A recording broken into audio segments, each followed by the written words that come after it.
Hello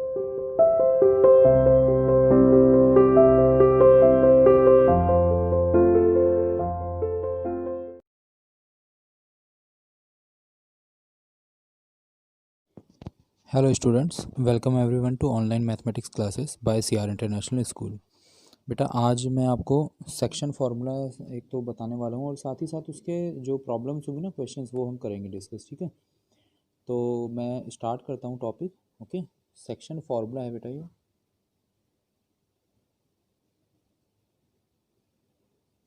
section formula, हालांकि आप ये फार्मूला पहले भी पढ़ चुके हो, मुझे याद है। ठीक है आपने इसे यूज़ किया था, स्ट्रेट लाइन में भी यूज़ किया है, और 10th क्लास में जब आप थे तब भी आपने पढ़ा हुआ है।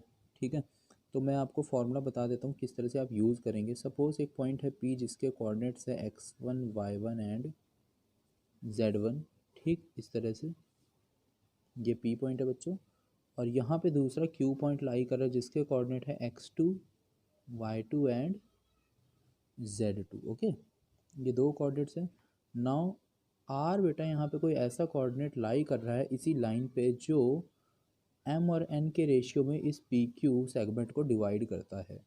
तो r को हम किस तरह से फाइंड आउट करेंगे, आपको मालूम है m का प्रोडक्ट होगा opposite coordinate that is x2 के साथ, तो m x2 हो जाएगा प्लस n के साथ आ जाएगा बच्चों x1, राइट। और अपॉन में जो रेशियो है उसका सम, मतलब m प्लस n का।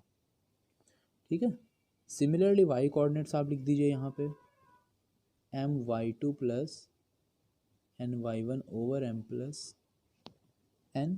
ठीक है, और ऐसे ही हम लिख सकते हैं किसको, z coordinate that is m z2 plus n z1 upon m plus n।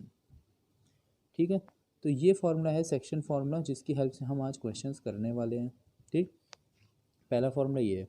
दूसरा अब मैं इसी की हेल्प से आपको बताता हूँ centroid of triangle.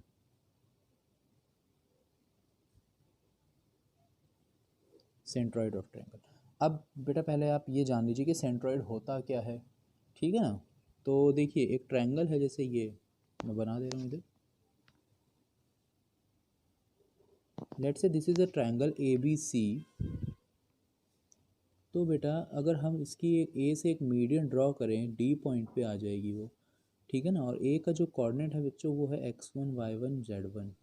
Okay, B के कोऑर्डिनेट को मान लेता हूँ x2 y2 और z2, और सी का कोऑर्डिनेट हो गया x3 y3 and z3। Okay, अब डी जो मीडियन है इसी पे ही जी लाई करता है, जिसे हम सेंट्रॉइड बोलते हैं। जी यहाँ पे लिख दे रहा हूँ मैं, जो मीडियन को 2:1 में करता है डिवाइड।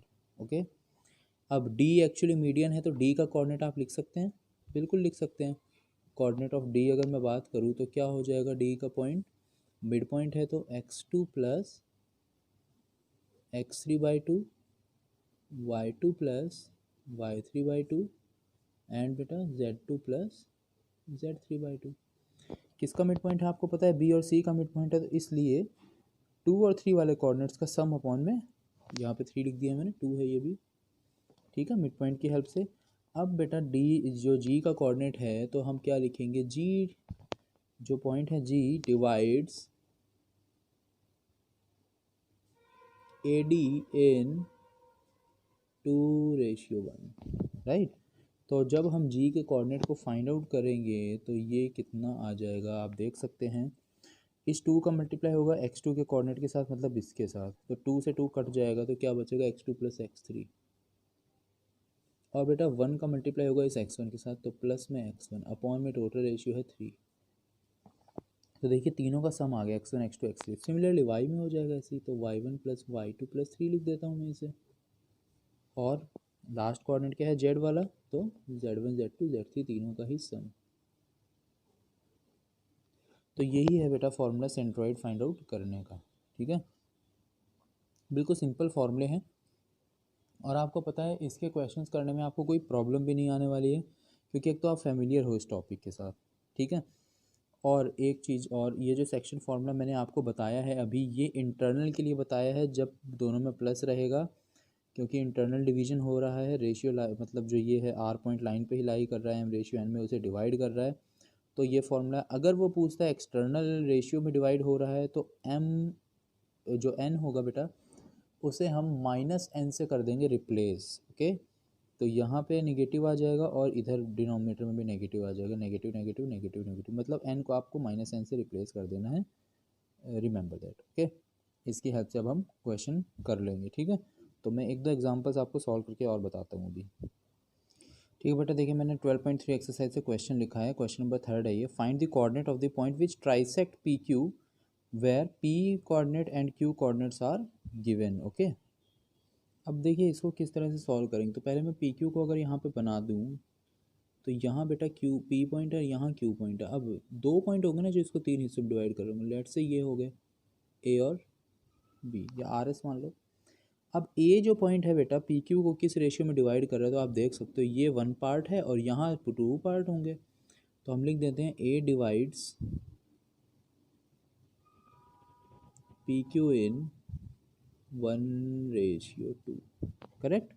तो अगर हमें ए का कोऑर्डिनेट लिखना होगा बच्चों तो क्या हो जाएगा, देखो पी, ये जो 2 है ये मल्टीप्लाई होगा पी के कोऑर्डिनेट के साथ और 1 होगा क्यू के साथ। तो 1 जो है 5 के साथ मल्टीप्लाई हुआ तो 5 प्लस, और ये इंटरनल रेशियो क्योंकि लाइन पे ही लाई कर रहे हैं 1 और 2 ना, और जो पी के कोऑर्डिनेट के साथ 2 मल्टीप्लाई तो 2 2 जो 4 अपॉन में हो गया 3 कॉमा। दूसरा कोऑर्डिनेट क्या आ जाएगा देखिए, अभी ये 1 किसके साथ होगा -6 के साथ, तो माइनस का 8 है, सॉरी ये, तो -8 लिख दिया हमने। और 2 किसके साथ होगा इस 1 के साथ, तो +2 अपॉन में फिर से बेटा 3। और तीसरा कोऑर्डिनेट क्या हो जाएगा, ये 1 हो जाएगा 3 के साथ मल्टीप्लाई तो 3, और 2 - 3 -6 अपॉन में भी 3। करेक्ट। तो अब देखिए ए का कोऑर्डिनेट क्या आ गया है, यहाँ लिख दे रहा हूँ मैं। So we get the coordinates of A 5 4 9/3 that is 3, comma -6/3 that is -2 and -3/3 that is -1। तो ये कोऑर्डिनेट हमें मिल गया है ए का। ठीक है, अब हमें कौन सा फाइंड आउट करना है, बी का कोऑर्डिनेट। सो बी क्या है, तो हम लिख देते हैं बी डिवाइड्स, ध्यान से देखो अब बी ए और क्यू का मिड पॉइंट ही तो हो गया, B is mid point of A and Q. Correct है ना। तो बी का कोऑर्डिनेट जो मिड पॉइंट से और इजीली फाइंड हो जाएगा। ए का कोऑर्डिनेट है 3, क्यू का है 5, 3 और 5 8/2। अब क्यू का कोऑर्डिनेट है बेटा -8 और यहाँ का है -2, तो -10/2 कॉमा तीसरा कोऑर्डिनेट 3, क्यू का कोऑर्डिनेट है 3 और ए का आया था -1 तो 2/2। तो बेटा हमें यहाँ से बी का कोऑर्डिनेट भी मिल गया है जिसकी वैल्यू आई है 4, -5, 1। तो ये कोऑर्डिनेट आ गए हैं हमारे ए और बी जो इसको ट्राइसेक्ट करते हैं। ओके, तो इस तरह से हमने ये क्वेश्चन कर लिया है सॉल्व। ठीक है ना। अब देखिए इस टॉपिक पे मैं बहुत ज़्यादा क्वेश्चंस आपको नहीं बता रहा हूँ, उसका कारण क्या है, क्योंकि ये टॉपिक एक तो आपने पहले से ही पढ़ रखा है, बहुत सिंपल टॉपिक है। ज़्यादा से ज़्यादा आप प्रैक्टिस करें, ठीक है ना। तो ये आपको करना है। ओके, और बेटा जो ये 12.3 एक्सरसाइज है ना, इसमें मुझे लगता है शायद 15 से 20 क्वेश्चन दिए, एलिमेंट्स की बुक से आप करेंगे। ठीक है, एलिमेंट्स ऑफ मैथमेटिक्स से करेंगे आप। तो उसमें मतलब ज़्यादातर क्वेश्चन हैं वो, मतलब ज़्यादातर नहीं एक्चुअली सारे ही आपको करने हैं। ठीक है, सिंपल सिंपल क्वेश्चन है, बहुत जल्दी ओरली ही सॉल्व हो सकते हैं। ठीक, बट आप इसे कैलकुलेट करके ज़रूर से सॉल्व कीजिएगा ताकि आपकी अच्छे से प्रैक्टिस हो जाए इस टॉपिक की। ठीक है, और फिर ये चैप्टर भी एंड हो जाएगा। ओके, और ये चैप्टर एंड होने के बाद में फिर मैं नया चैप्टर स्टार्ट करूँगा कोनिक्स वाला। ठीक है ना।